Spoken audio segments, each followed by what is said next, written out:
Hi everyone, Comic Reviewer here.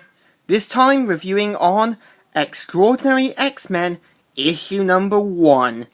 Now, as you know, Extraordinary X-Men deals with the facts that the mist from the Inhumans is slowly killing them, and also the fact that they're struggling to survive. And this was also due to the fact that Marvel was quietly putting the X-Men under the rug, the same with the Fantastic Four.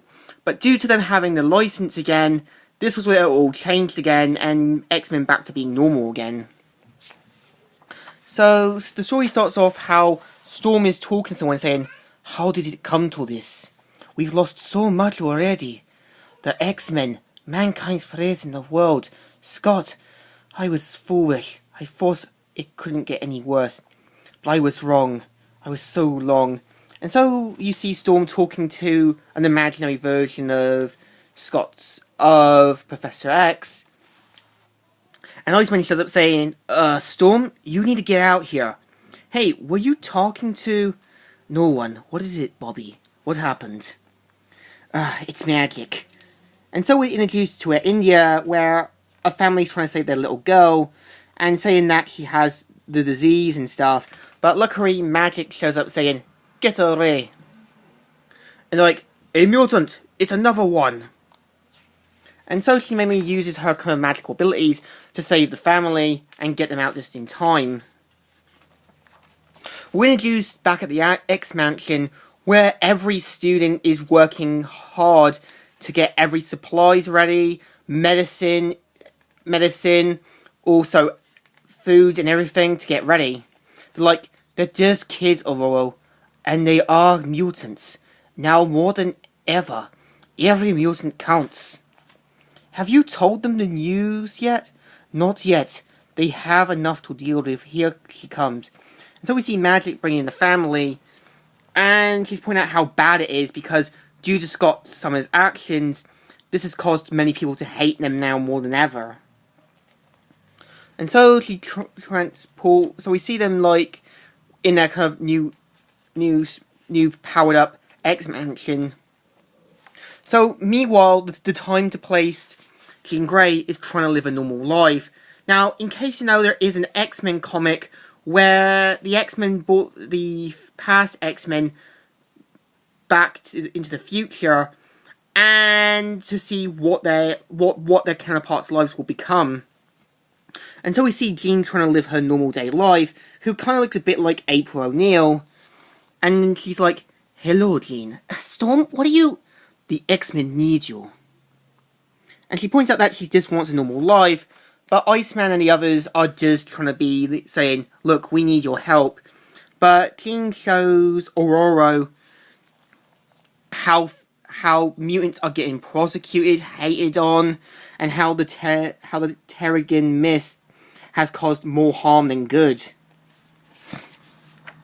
Meanwhile, in Russia, Colossus is trying to live a normal life, even going up against a grizzly bear.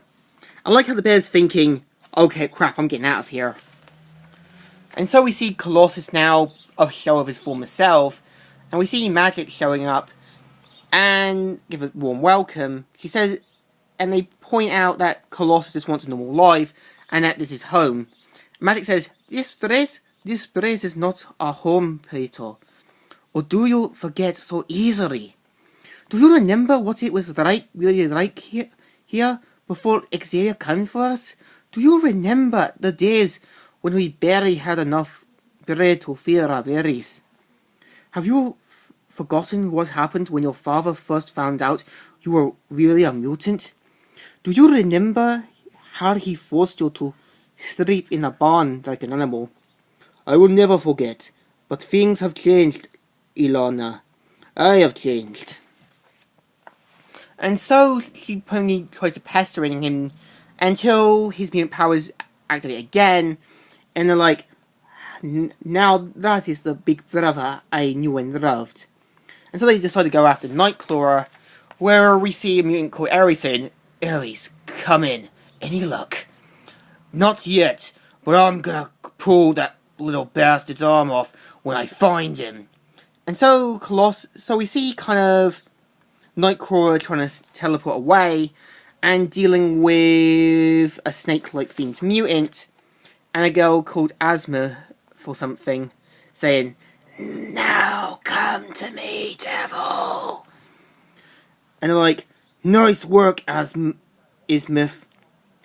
Ask me, her mouth being less creepy." And so we see Jane's pointing out that she can't join the X-Men because she doesn't want to be there anymore, and the fact that she knows in the future she's going to die. And so we're introduced into an Arctic wasteland where Jean Grey has pointed out that there is someone else who shouldn't be here. And this person we see has metal claws, and we see a giant sentinel flying by, who says, "Bad day to pick a fight, bub. Please do not hurt me." "Don't hurt you? What the? Is that really you?" And we see the time to place Wolverine after the whole kind of secret invasion, secret wars thing, where certain characters from the Ultimate, other futures, and kind of timelines have all come to this universe. And Wolverine's like, whoa, that kind of depends on what you really mean by really me. So yeah, this is the story. So what I think, even though it tries to show that Marvel and Disney are trying to sweep things under the rug, it's at least an enjoyable story. It's kind of like where a disease, an illness, or anything breaks out, and we see people trying to live normal lives, and some who are trying to fight to survive for another day. So I think this comic is alright, and still pretty good. So it deserves a good thumbs up. Still good, and still alright. So, Comic Reviewer here, signing out.